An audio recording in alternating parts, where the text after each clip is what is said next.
SC और OBC महापंचायत का हरियाणा के साथियों ने आयोजन किया है। तो सबसे पहले मैं हरियाणा के साथियों को इस काम के लिए बहुत बहुत धन्यवाद ज्ञापन करता हूँ और कुछ बातें मैं आप लोगों को बताना चाहता हूँ। साथियों,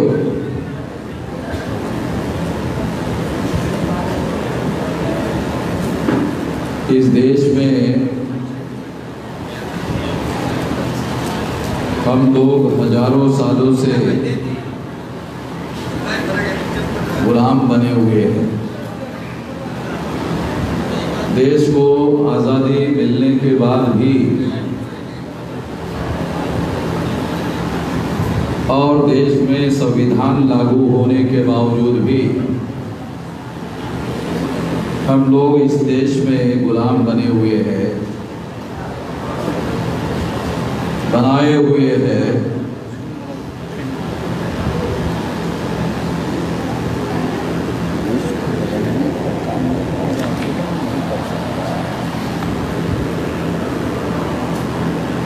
तो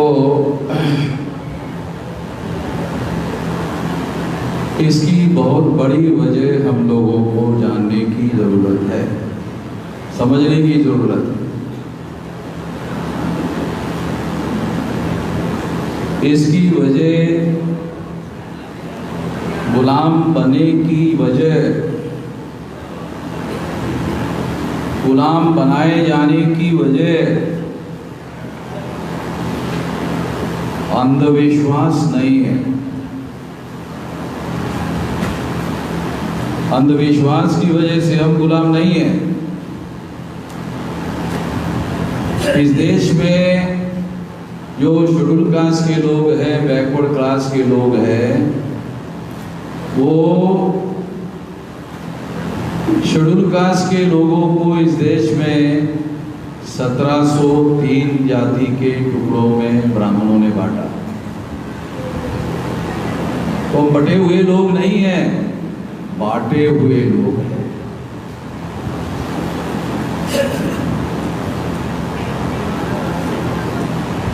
एक अछूत लोगों की 1703 जाति के टुकड़ों में बांटे हुए होना, 1703 टुकड़े हैं। सारे देश भर में शेड्यूल कास्ट के, जिसको हम इस महापंचायत में इकट्ठा करना चाहते हैं, उसके सारे देश भर में 1703 टुकड़े हैं। हरियाणा में 50-60 से कम टुकड़े नहीं होंगे। शेड्यूल कास्ट की 50-60 से कम जातियां नहीं होगी। 37। तो इस तरह से सारे देश भर में अलग अलग राज्यों में शेड्यूल कास्ट के लोगों को टुकड़ों में बांटा गया है। ऐसे सारे देश भर में 36 स्टेट है। ये 36 स्टेट में 1703 जाति के टुकड़े हैं शेड्यूल कास्ट के। इस टुकड़ों में बांटने की वजह से हम गुलाम हैं। तमाम लोग अंधविश्वास के हमारे विरोधी होते हैं, मगर जाति के समर्थक होते हैं। अंधविश्वास के विरोधी होते हैं, मगर जाति के समर्थक होते हैं। तो अंधविश्वास के विरोध में होने मात्र से हमारी गुलामी खत्म होने वाली नहीं।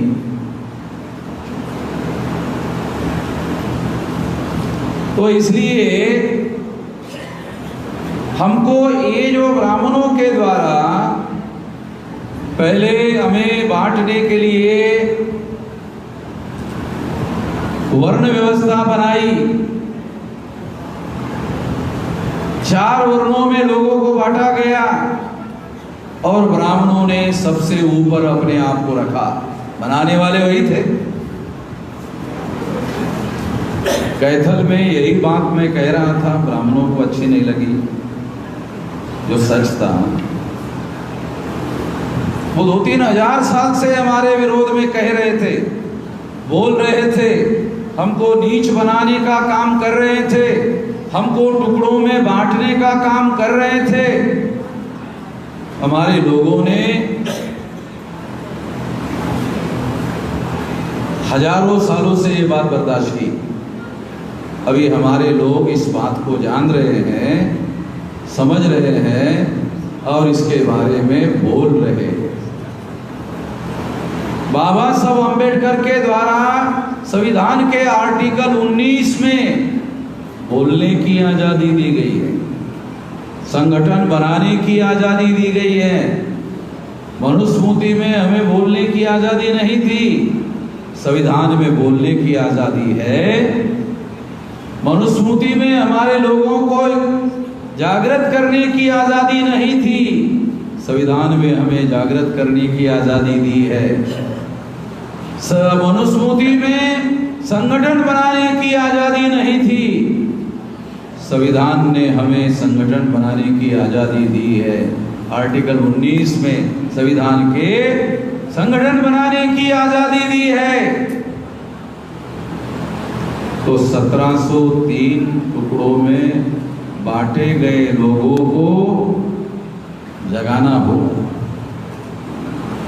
पहला काम 1703 जाति के टुकड़ों में जो शेड्यूल कास्ट के लोग, जो 1703 टुकड़े थे, 1703 टुकड़ों के 1703 नाम थे और है।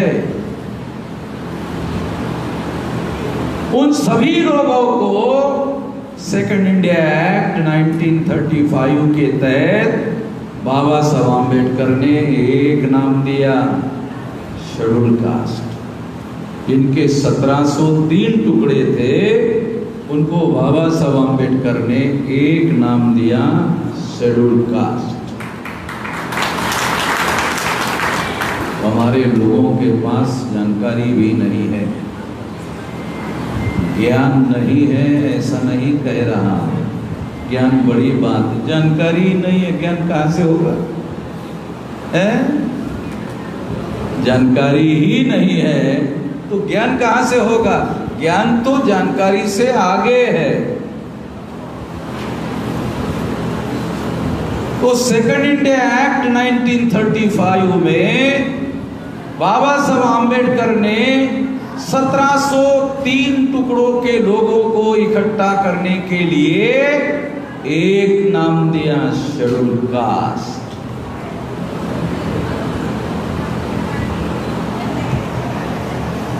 समझाने के बोल रहा हूं, आपको समझने के लिए समझा रहा हूं। अगर आपके पास जानकारी नहीं है तो लोकतंत्र में आप लड़ाई नहीं लड़ सकते। लोकतंत्र में चाकू, छुरी, बंदूक, गोली नहीं चलती है। लोकतंत्र में जानकारी हथियार है, जानकारी हथियार है। लोकतंत्र में चाकू, छुरी, बंदूक, गोली नहीं चलती है, जानकारी हथियार है। जानकारी होना चाहिए। तो इन लोगों को 1703 टुकड़ों में बांटे गए लोगों को जगाना होगा। तो जगाने के लिए जानकारी चाहिए, है? जगाने के लिए जानकारी चाहिए। जगे हुए लोगों को जोड़ना होगा, जोड़ने के लिए जानकारी चाहिए। जो जगाने के लिए जानकारी है वो जोड़ने के लिए उपयोगी नहीं है। जगाने के लिए अलग जानकारी चाहिए, जोड़ने के लिए अलग जानकारी चाहिए। और जोड़े हुए लोगों को संगठित शक्ति में रूपांतरित करना है, तो अलग जानकारी चाहिए। और संगठित शक्ति का उपयोग और प्रयोग परिवर्तन का लक्ष्य पूरा करने के लिए संगठित शक्ति का उपयोग और प्रयोग करना होगा। अलग जानकारी चाहिए, जगाने के लिए अलग चाहिए, जोड़ने के लिए अलग चाहिए, संगठित शक्ति निर्माण करने के लिए अलग जानकारी चाहिए, संगठित शक्ति का परिवर्तन के लिए उपयोग और प्रयोग करने के लिए अलग जानकारी चाहिए। जानकारी चाहिए।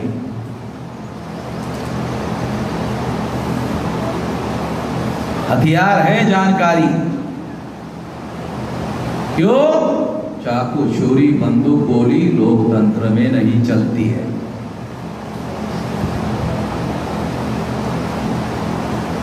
पहले हमारे लोगों को जानकारी हासिल करना चाहिए। इसलिए बता रहा हूं। क्या बता रहा हूं? ब्राह्मणों को बुरा लगता है। ब्राह्मणों का संगठन है आरएसएस। वो मुसलमानों के विरोध में लोगों को भड़काते हैं, फिर हमारे लोग मुसलमानों को धरते हैं, फिर बांधते हैं, फिर पीटते हैं और जान जाने तक मारते हैं। वो या तो एससी के होते हैं या तो बीसी के होते हैं। ब्राह्मणों के कहने पर मुसलमान को धरते हैं, मुसलमान को बांधते हैं, मुसलमान को पीटते हैं और जान जाने तक मारते हैं। बहुत लोगों को मारते हैं। हमने मैं 18 साल 3-4 महीने की मेरी उम्र थी। अब इससे 66 साल मेरी उम्र है। 48 साल से कर रहा हूँ। वामसेव के संगठनकर्ता लोगों ने किसी ब्राह्मण को धरा, ब्राह्मण को बांधा, ब्राह्मण को पीटा और जान जाने तक मारा। ऐसी एक भी घटना नहीं, ऐसा एक भी एविडेंस नहीं है।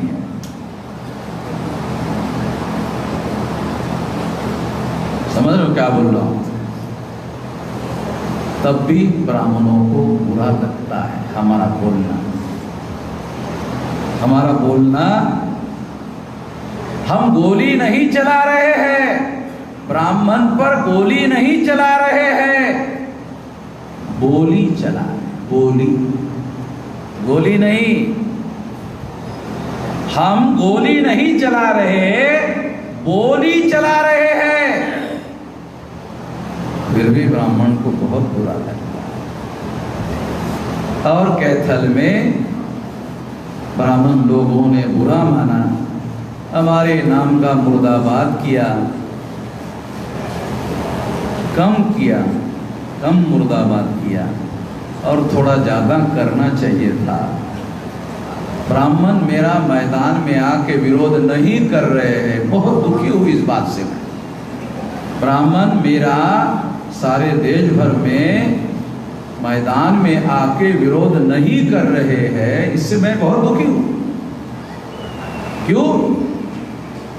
अगर सारे देश भर में, मैं हरियाणा के ब्राह्मणों का बहुत आभारी हूं, बहुत धन्यवादी हूं, जो मैदान में आकर मेरा विरोध करने के लिए मैदान में आए। हमने उनका वीडियो बनाया, सारे देश भर में लोगों को बताया कि देखो ब्राह्मण हमारा विरोध कर रहे हैं, मगर हरियाणा के बाहर के ब्राह्मण विरोध नहीं कर रहे। तो मैं हरियाणा के ब्राह्मणों को कहता हूं, सारे देश भर में फैल जाओ मेरा विरोध करने के लिए। सारे देश भर में फैल जाओ, मेरा विरोध करो। दूसरे ब्राह्मण विरोध नहीं कर रहे, दूसरे राज्यों के। आप अच्छे ब्राह्मण हो, मेरा विरोध करने वाले। जाओ सारे देश भर में फैल कर मेरा विरोध करो, क्योंकि जब ब्राह्मण मैदान में उतर कर मेरा विरोध करता है तो शेड्यूल कास्ट के लोगों को, शेड्यूल ट्राइब के लोगों को, बैकवर्ड क्लास के लोगों को मेरी बात सही लगती है। मैं समझा रहा हूँ 48 साल से समझा रहा हूँ, मेरे लोगों को कम समझ में आता है। जब ब्राह्मण विरोध करता है तो मेरे को बहुत टेलीफोन आया कि आप सही कर रहे हो। अरे तुम अभी कर रहे हो, 48 साल से कर रहा। नहीं, वो ब्राह्मण लोगों ने जो विरोध किया तो हमें पता चला आप सही कर रहे हो। तो इसलिए मैं हरियाणा के ब्राह्मणों को कह रहा हूं तुम बहुत अच्छे ब्राह्मण, मेरा विरोध कर रहे हो, अच्छे ब्राह्मण हो, सारे देश भर में फैल जाओ, मेरा विरोध करो, खुलकर विरोध करो सारे देश भर में। वामन मेश्राम को हरियाणा में आने नहीं देंगे, ब्राह्मण कह रहे। हरियाणा नहीं, भारत ब्राह्मणों की भूमि नहीं है। आप हमारे दया पर भारत में रह रहे हैं, ध्यान रखो। हरियाणा में नहीं, अरे भारत में तुम रह रहे हो। हरियाणा छोटा प्रदेश है। मैं तो सारे डेली ही घूम रहा हूं, तो मेरा कार्यक्रम एक दिन का थोड़ी है। 11 तारीख का कार्यक्रम कर लिया और आराम कर लिया। मैं तो सारे देश भर से घूम कर यहाँ आ रहा। हरियाणा के लोग मुझे 9 तारीख मांग रहे थे, मैंने कहा नहीं मेरे पास समय नहीं है, 11 तारीख भी है। तो मैं आप लोगों को, जो लोग ऐसा कहते हैं कि यहां नहीं आने देंगे, वहां नहीं आने देंगे, मैं अपने कार्यक्रम रद्द करके वहीं जाता। जहां का ब्राह्मण बोलेगा यहां मत, मैं वही जाता।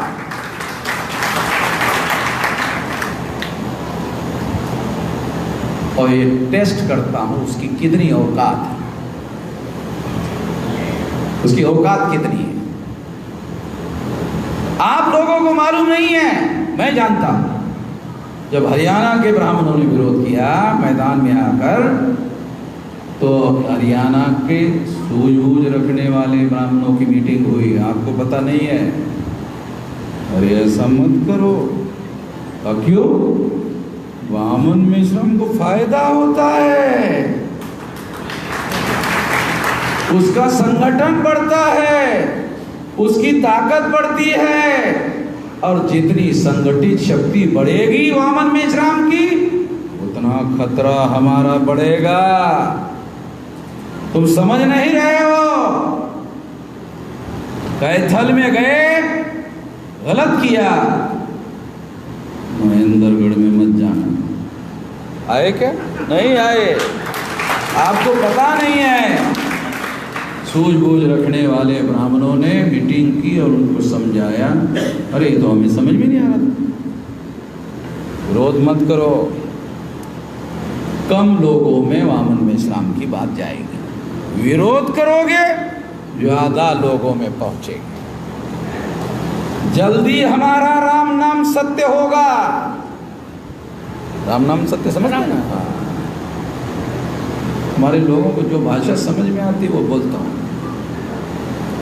तो इसलिए मैं आपको बताना चाहता हूँ कि मैं अंधविश्वास के विरोध में बिल्कुल नहीं बोलता हूँ।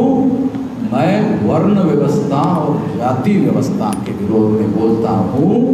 ये ब्राह्मणवाद का प्राण तत्व है। प्राण निकाल दो, अंधविश्वास ऐसे हवा में उड़ जाएगा,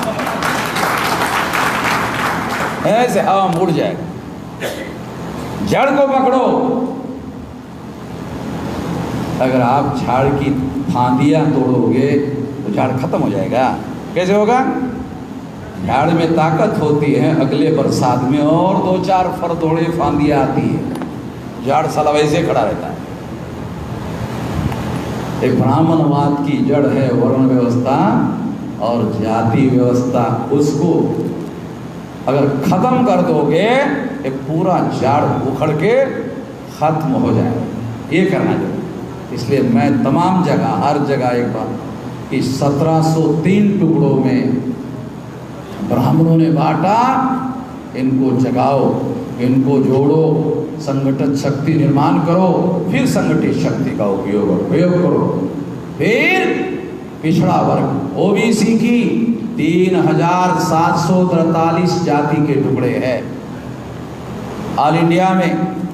ये मेरे आंकड़े नहीं है, 1703 भारत सरकार के 3743 टुकड़े मंडल कमीशन ने बताए, सरकार के आंकड़े। तो पिछड़े वर्ग को, ओबीसी को अछूतों से ज्यादा टुकड़ों में बांटा। 1703 टुकड़े अछूतों के और 3743 जाति के टुकड़े पिछड़े वर्ग के, ओबीसी के। ध्यान रखो, ये तीनों टुकड़ों को मिलाकर 1703 शेड्यूल कास्ट, 801 आदिवासी, पिछड़ा वर्ग 3743 मिलाकर आंकड़ा बनता है 6247। ब्राह्मणों ने जब आजादी का आंदोलन चलाया तो लोगों को कहते थे ब्राह्मण बुरे हैं। क्या कहते थे? ब्राह्मण। अंग्रेजों को कहते थे अंग्रेज बुरे हैं। तो लोग पूछते थे कैसे? कि इन्होंने हमारे लोगों को बांटा। ये कैसे बांटा? हिंदू मुसलमान में 2 टुकड़े किया। ब्राह्मणों ने हमारे लोगों को, तमाम भारत के लोगों को कहा अंग्रेज बुरे हैं, उन्होंने 2 टुकड़ों में बांटा। मैं बता रहा हूं, ब्राह्मणों ने 1703 टुकड़ों में शेड्यूल कास्ट को बांटा, 801 टुकड़ों में आदिवासियों को बांटा, 3743 जाति के टुकड़ों में पिछड़े वर्ग को बांटा, तीनों को मिलाकर 6247 जाति के टुकड़ों में बांटा। इसको 2 से भागाकार कर लो तो 3123 गुना ब्राह्मण अंग्रेजों से खतरनाक लोग हैं। 3123 गुना ब्राह्मण अंग्रेजों से ज्यादा खतरनाक लोग हैं। मैं बोल रहा हूं, मैं बोल रहा हूं, गोली नहीं चला रहा। तो हरियाणा के ब्राह्मण को बहुत बुरा लगा, कि तो जड़ खोदने में लगा हुआ है भाई। ये वामन में शाम गोली नहीं चला रहा है, बात तो सही है, चाकू छुरी बंदूक गोली नहीं चला रहा है, मगर ये जड़ खोद रहा है, जड़ खोद रहा है। ये ब्राह्मणवाद का जो पेड़ है ये उखड़ के गिर जाएगा और इससे 6247 जाति के टुकड़े इकट्ठा हो जाएंगे और इकट्ठा होने से ये झाड़, ये पेड़ गिरकर खत्म हो जाएगा। ये बात, इसके लिए गाना ये करो, ये करना जरूरी, इसको जगाना जरूरी है, जगे हुए लोगों को जोड़ना जरूरी है, जोड़े हुए लोगों को संगठित शक्ति में रूपांतरित करना जरूरी है और संगठित शक्ति का जड़ को उखाड़ने के लिए उपयोग करना जरूरी है। ये करना जरूरी है, ये करो, कुछ भी करने की जरूरत नहीं है, ये करना जरूरी है। मैं 18 साल 3-4 महीने की मेरी उम्र थी, अभी 66 साल चल रहा है, कर रहा, यही कर रहा। ज्योतिराव फुले ने यही किया। वो कहते थे शूद्रो व्रति, शूद्रों को जगाओ, जोड़ो, कहते थे। फिर शाहू महाराज ने भी कहा, फिर बाबा साहब अम्बेडकर ने भी कहा, और ये करने के लिए पर्टिकुलरली बाबा साहब अम्बेडकर ने संविधान में आर्टिकल 19 लिखा, ये करने के लिए लिखा। ये पढ़ लो ठीक से संविधान का आर्टिकल 19।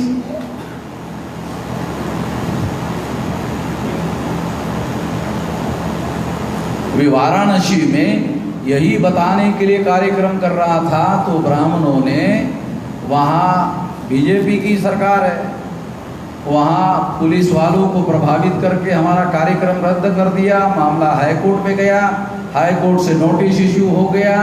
अब पुलिस कमिश्नर को हाईकोर्ट में जवाब देना है, इस संविधान का आर्टिकल का 19 का उल्लंघन क्यों किया। कहेगा वो कहेगा इन्हें ब्राह्मणों ने कहा था, ये ब्राह्मणों ने कहा था इसलिए हमने ऐसा किया। तो ब्राह्मण तो कुछ भी कहेंगे, तुम तो सरकार की सैलरी ले रहे हो, संविधान की शपथ लेकर काम कर रहे हो, तो तुमको तो संविधान बाइंडिंग है, संविधान के अनुसार तुमको काम करना चाहिए।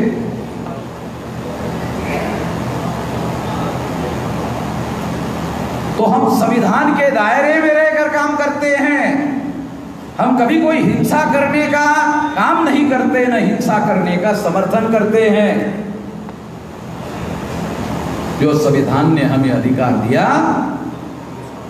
उसका उपयोग करते हुए करते हैं। ये काम 31/7 से किया और अभी हमारे पास 31 स्टेट में 567 जिलों में 4000 से ज्यादा तहसीलों में 22,000 से ज्यादा ब्लॉक में और 1.5 लाख से ज्यादा गांवों में हमारा संगठन है। इतना बड़ा संगठन, पूरी जिंदगी लगा दिया। 18 साल 3-4 महीने की उम्र थी, यंग था, अभी 66 साल का हो। कल मैं जिस प्रदेश में था वहाँ हमारे लोगों ने मीटिंग 6वें मंजिले पर रखी और लिफ्ट खराब हो गई। तो उन्होंने मुझे मैसेज दिया कि मेश्राम जी लिफ्ट खराब हो गई, लिफ्ट दुरुस्त होने के बाद आ जाना। मैंने कहा सीढ़ियाँ नहीं है क्या? कहा है। तो क्या दिक्कत है कि आप 6वें मंजिले में चलते हुए 66 साल में कैसे जाओगे? मैंने कहा देखो मुझे हाथ मत पकड़ना। तो मैं सीढ़ियों में बगैर किसी साथी का हाथ पकड़े 6वें मंजिले में एक ही दम में पहुंच गया, रुका नहीं। तो अभी हमारे में दम है। ये लड़ाई पूरी खत्म करके ही दम लेंगे। साथियों, मैं ये बात आपको इसलिए बता रहा हूं कि ये लड़ाई हम बीच में छोड़ने वाले नहीं हैं। ये लड़ाई लड़ेंगे। आपका साथ सहयोग, जैसे हरियाणा के लोग बड़ी संख्या में इकट्ठा होकर आ रहे हैं, तो ये साथ सहयोग और गांवों में तरफ बढ़ाओ, जल्दी हरियाणा में बदलाव होगा। पिछले कैथल के मीटिंग में मैंने घोषित किया था कि ये जो इतना बड़ा विशाल संगठन है हमारा, राजकुमार सैनी जी को हरियाणा का मुख्यमंत्री बनाएंगे। ये हमारा संकल्प है। संगठित शक्ति का उपयोग करेंगे और राजकुमार सैनी जी को हरियाणा का मुख्यमंत्री बनाएंगे। ये बात बैकवर्ड क्लास के तमाम जातियों में जाकर के प्रचार करो। दूसरी बात मैं आपको और बताना चाहता हूं इस मौके का फायदा लेकर। ये बात मैं पहली बार बोलने जा रहा हूं, इसके पहले मैंने कभी नहीं बोला कि हमारे देश में नौकरियों के लिए रिजर्वेशन है। नौकरियों के लिए रिजर्वेशन है, शिक्षा के लिए रिजर्वेशन है। आज मैं अपने संगठन शक्ति के बल पर अपने संगठन में 52% पिछड़े वर्ग के लोग हैं। मंडल कमीशन ने कहा 52% है। तो 52% लोगों के 52% मुख्यमंत्री बनाएंगे भारत में। जैसे हरियाणा में राजकुमार जी को बनाने का ऐलान किया तो आपको खुशी हुई। 52% लोगों को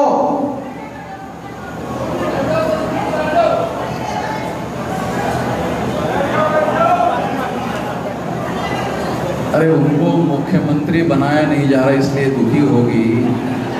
तो 50% महिलाएं हैं तो 50% मुख्यमंत्री तो महिलाएं भी हो सकती है ना, नहीं हो सकती? अगर 50% महिलाएं हैं और 52% में 26% पुरुष ओबीसी मुख्यमंत्री और 26% ओबीसी महिला मुख्यमंत्री हो गए। बैठ जाओ। हमारा जब अधिकार होगा तो इसी तरह से होगा। हमारे पास संगठन शक्ति है तो हम अभी संगठन शक्ति के बल पर कह रहे हैं, क्योंकि कोई भी राज्य का मुख्यमंत्री संगठित शक्ति के बल पर बनाया जाता है। इसके आधार पर बोल रहा हूं, ऐसे हवा में तीर नहीं मार रहा हूं, संगठन शक्ति के बल पर बोल रहा हूं। हरियाणा में जब चुनाव होगा तो राजकुमार सैनी जी को मुख्यमंत्री बनाने के लिए सारे देश भर के कार्यकर्ता हरियाणा में प्रचार के लिए बुलाए गए। पूरी बुद्धि पैसा, अरे सुनो, अरे सुन ले भाई, सुन ले, इतना ज्यादा खुश मत हो। ज्यादा खुशी के बजाय थोड़ा पेशेंस रख के वो करना होगा ना। ऐसे मुख्यमंत्री थोड़ी बनता है। मेरा जिंदाबाद करने से सैनी जी मुख्यमंत्री कैसे बनेंगे? संगठन शक्ति बढ़ानी पड़ेगी हरियाणा में, और हरियाणा के जितने गांव हैं वो सारे गांव में ये विचारधारा पहुंचानी होगी और लोगों को संगठित क्षेत्र में लाना होगा, तब ना होगा। ये बात समझा रहा हूँ आपको, थोड़ा ध्यान से सुनो भाई। जिंदाबाद जिंदाबाद के चर्चे मत पढ़ो। मोहम्मद मैसराम का जिंदाबाद कहने की जरूरत ही नहीं है, वो जिंदाबाद ही है। वो बगैर बोले ही जिंदाबाद है।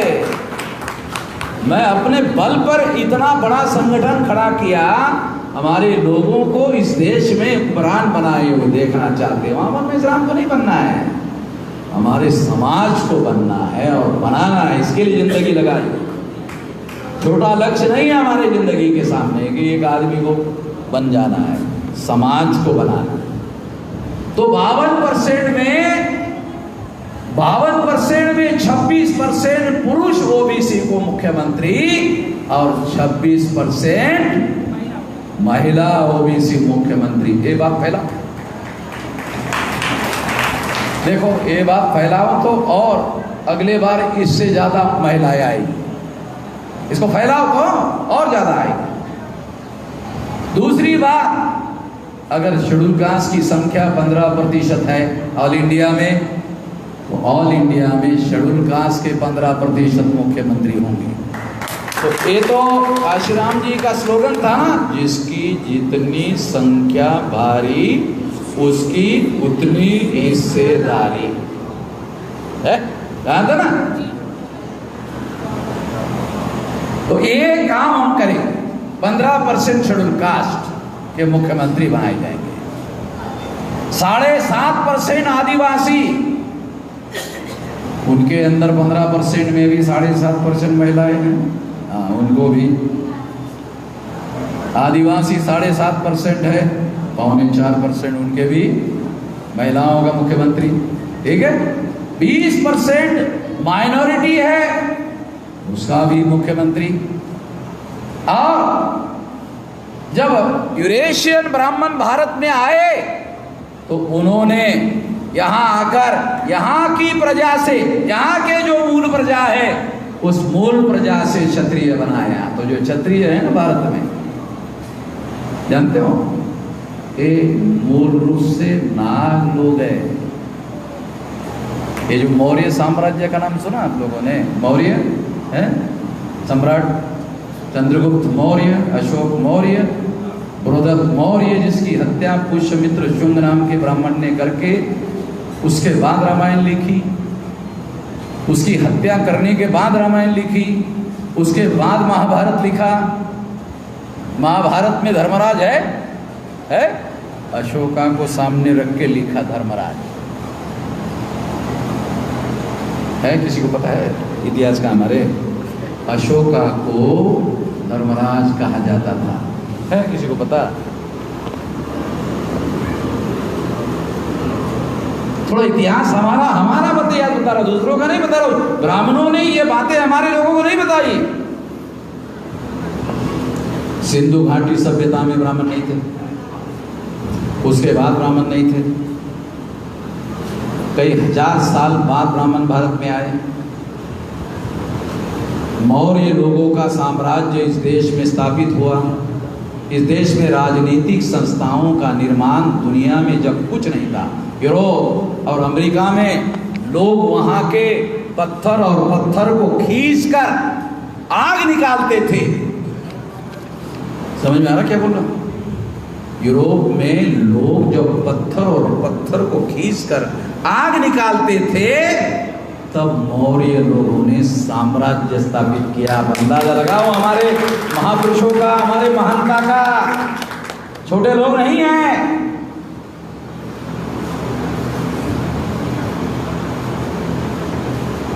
तो ये जो क्षत्रिय है आज हमारे देश में 6%, ये मूल रूप से नाग लोग है। एक बिहार में हमारा स्टेट लेवल का अहिर जाति का, यादव जाति का स्टेट लेवल का पिछड़े वर्ग का अध्यक्ष है ओबीसी। वो क्षत्रिय के घर में गए और कहा क्षत्रिय को, मैं भी क्षत्रिय हूं। अहिर यादव ने कहा मैं भी क्षत्रिय हूं। तो क्षत्रिय ने पूछा तुम कौन से वाले क्षत्रिय हो? तो शादी ब्याह का समय आता है तो पूछते बिरादरी में तुम कौन सा हो, निचले वाले हो, मदले वाले हो कि ऊपर वाले होते ना, शादी में चलता नहीं मामला। उसको हमारे लोगों को यही पता नहीं चला निचले वाला हो कि मजले वाला कि हो कि ऊपर वाला हो। शादी कर लो तो बच्चा ही पैदा होता है, जानवर पैदा नहीं होता। हम गधे लोगों को ये पता ही नहीं। इसी झंझट में ब्राह्मणों ने हमारे दिमाग को खराब किया। तो क्षत्रियों ने हमारे अहीर भाई प्रदेश अध्यक्ष को पूछा तुम कौन से वाले क्षत्रिय हो? कहा मैं नाग वाला क्षत्रिय। तो जो क्षत्रिय था उसने मैं भी नाग वाला क्षत्रिय। ये कहीं लिखा हुआ नहीं है, एक परंपरा में हजारों सालों से पीढ़ी दर पीढ़ी परिवार में जो ज्ञान होता है वो अगले पीढ़ी में ट्रांसफर किया जाता है। तो आपको जो हमारे पास रिसर्च है, शोध है, संशोधन है, उसके आधार पर बता रहा हूं। इस देश में राज्य संस्था का निर्माण नाग लोगों ने, मूल निवासियों ने किया और मौर्य साम्राज्य मौर्य सरनेम रखने वाले का नहीं, नाग लोगों का। ये ध्यान रखो, गांठ बांधो। हरियाणा में पता नहीं आप लोग नाग पूजा करते कि नहीं करते? ऐसा कोई त्योहार है क्या नाग पंचमी का?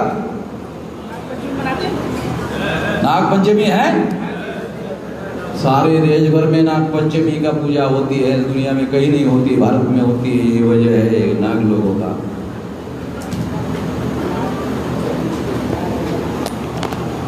साथियों, मैं थोड़ा आप लोगों को ये याद दिला रहा था, हम लोगों का इतिहास और हम लोगों का मूल छोटे लोगों का नहीं है। जब दुनिया में लोग पत्थर पर पत्थर खींचकर आग निकालने का काम करते थे, प्रिमिटिव स्टेज था, आदिवासी से भी ज्यादा प्रिमिटिव था। उस समय हमारे पुरखों का साम्राज्य था, अफगानिस्तान से आगे तक। जानते हो अफगानिस्तान देखा? अब मौर्य के समय का भारत का नक्शा देखा? देखो निकाल के, सब अवेलेबल है। मौर्य के समय का नक्शा अवेलेबल है हमारे पुरखों का। देखो, देखने से आपके मन में गर्व और गौरव भाव पैदा होगा। अरे मेरे पुरख इतने महान। जब ब्राह्मणों ने आपको जातियों के टुकड़ों में बांटा तो आपके मन में ब्राह्मणों ने हीनता भाव पैदा किया, इन्फिनिटी कॉम्प्लेक्स डेवलप किया, हीनता भाव डेवलप किया। अरे मैं तो छोटी जाति का। कोई ब्राह्मण जब रेल से ट्रैवलिंग करता है और किसी शेड्यूल कास्ट को पूछता है, बैकवर्ड क्लास को पूछता है, तेरी जाति क्या है, वो बताने के लिए संकोच होता है, बताने के लिए संकोच होता है हमारे लोगों को। क्यों? ब्राह्मण छोटी जाति। तो हमारे लोग जाति बताते नहीं है, इसलिए बता रहा हूं, अरे तुम्हारा इतिहास बहुत महान लोगों का है। तुम लोग हो दुनिया में पहला साम्राज्य स्थापित करने वाले। ये इतिहास पढ़ो तो आपको पता चलेगा। इसलिए याद दिला रहा हूं कि आपको महानता से नीच बनाने का काम वर्ण व्यवस्था और जाति व्यवस्था ने किया। इसलिए इसके विरोध में हमारे लोगों को जगाना चाहिए, कहना चाहिए ये हमारे बाप दादाओं की बनाई हुई व्यवस्था नहीं है, ये हमारे दुश्मनों के द्वारा हमारे ऊपर थोपी गई व्यवस्था है, जिसका हमारे लोग गर्व करते हैं। राजकुमार सैनी जी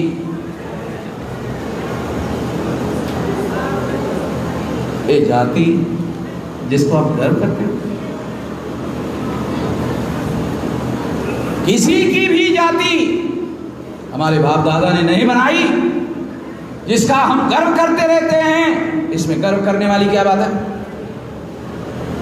जिसने तुम्हारे लोगों को 6247 जाति के टुकड़ों में बांटा, तुमको नीच बनाया, तुम्हारे अंदर ऊंच और नीच का भाव पैदा किया, तुम्हें एक जाति को दूसरे जाति से लड़ाया भिड़ाया, और प्रतिदिन हम लोग आपस में लड़ते झगड़ते रहते हैं। इस जाति ने हमें क्या दिया? गुलामी, इसके अलावा क्या? तुम्हें संकल्प करना चाहिए, ये जाति हमारे बाप दादा की बनाई हुई नहीं है, ये दुश्मनों के द्वारा विभाजित करने के लिए, टुकड़ों में बांटने के लिए षड्यंत्र था। और हमें जागृत होकर इसके विरोध में जनमत बनाना चाहिए। अगर इसके 1/3 लोग जाग गए तो आपका इस देश में राज होगा।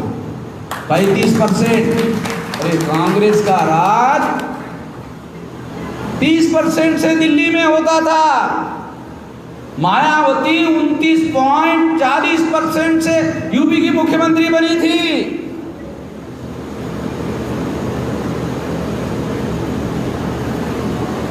वन-थर्ड लोगों को अगर जगा दो, संगठन शक्ति निर्माण कर दो, दिल्ली में हमारे लोगों का राज होगा, हमारे लोगों का साम्राज्य होगा। ये करना होगा, ये करने से होगा। इसके लिए आपको जो संवैधानिक अधिकार चाहिए था सब व्यवस्था किया बाबा साहब ने, सब कुछ व्यवस्था किया। आपको वोट चलाने के लिए गोली चलाने की जरूरत नहीं है, चाकू चलाने की जरूरत नहीं है, बंदूक चलाने की जरूरत नहीं है, हथियार चलाने की जरूरत नहीं है। अरे कागज का टुकड़ा बैलेट बॉक्स में डालना पड़ता था, अब तो वो भी नहीं करना पड़ता। अभी तो केवल 1 उंगली, 5 उंगली है, अरे 1 उंगली चलाना पड़ता है। 1 उंगली से दबा दो तो आपका काम हो जाएगा। एक करने से होगा, ये कर सकते। तो 52% पिछड़े वर्ग के लोग हैं, ओबीसी के लोग हैं, 26% महिलाएं मुख्यमंत्री, ओबीसी की 26% पिछड़ा वर्ग के पुरुष, ओबीसी 15% शेड्यूल कास्ट के, तो आधा स्त्री और पुरुष, शेड्यूल ट्राइब के 7.5, तो उसके हिसाब से हो गया। माइनॉरिटी के 20%, 15% मुस्लिम है, तो बाकी अगर इस तरीके से आप ये एजेंडा लेकर जाओ, लोगों में जाओ, ये कहो कि हमें ये जब मिलेगी ताकत ये करें। ये मत कहो तुमको 2 टाइम की रोटी देंगे, मुख्यमंत्री बनेगा तो क्या चकमराएगा क्या? 2 टाइम की रोटी, चले कोई एजेंडा है? 2 टाइम की रोटी है मुख्यमंत्री बन जाओ, फिर पंच पकवान न दो भाई। पता है आप लोगों को कितने लाख करोड़ का बजट है भारत सरकार का, है पता? हमारे लोग अरे क्या करना है यार, पहले साला दुनिया का टेंशन है, तुम भारत सरकार का बजट का आंकड़ा बताना चाहते हो 42 लाख करोड़। हमारे तो लोगों को समझ में भी नहीं आता ये कितना आंकड़ा होता है, 42 लाख करोड़। तो हमारे लोगों को लाख तक समझ में आता है, लाख गिनती है ना, हमारे लोगों की भी तो गिनती की औकात है लाख। करोड़ बोलने आता है, गिनना नहीं आता। 42 लाख करोड़ एक साल का बजट भारत सरकार का, हरियाणा सरकार का अलग है, ये भारत सरकार का बता रहा हूं। तो आप अपने लोगों के लिए अरे जो चाहो कर सकते हो। एक आदमी विदेश में पढ़ने के लिए गया, बाबा साहब अम्बेडकर, एक आदमी, कितना फर्क हुआ है, कितना फर्क हुआ, सारे देश भर में फर्क हुआ ना एक आदमी के पढ़ने से विदेश में। आपकी सरकार होने से विदेश में हजारों लाखों लोगों को भेजा जा सकता है, लाखों लोगों को विदेश में भेजा जा सकता है। इसलिए हम लोगों को ये ध्यान रखना होगा कि आने वाले समय में हम लोग संगठित शक्ति का उपयोग और उपयोग करते हुए ये काम करेंगे, और ये जब करेंगे तो बड़ा बदलाव होगा। इसमें आप हमारा साथ सहयोग करेंगे, ये मैं आशा और विश्वास करता हूँ, क्योंकि जैसे मैंने आपको पहले कहा कि मेरा डेली का कार्यक्रम है, तो मुझे यहाँ से अब निकलना होगा। तो यहाँ से निकलकर दिल्ली एयरपोर्ट पर सीधा जाना होगा, ऑफिस में भी नहीं जा पाऊँगा, सीधा फ्लाइट में बैठकर मुझे आगे जाना है महाराष्ट्र में, फिर मीटिंग वहाँ, ये डेली का कार्यक्रम है। तो मैं और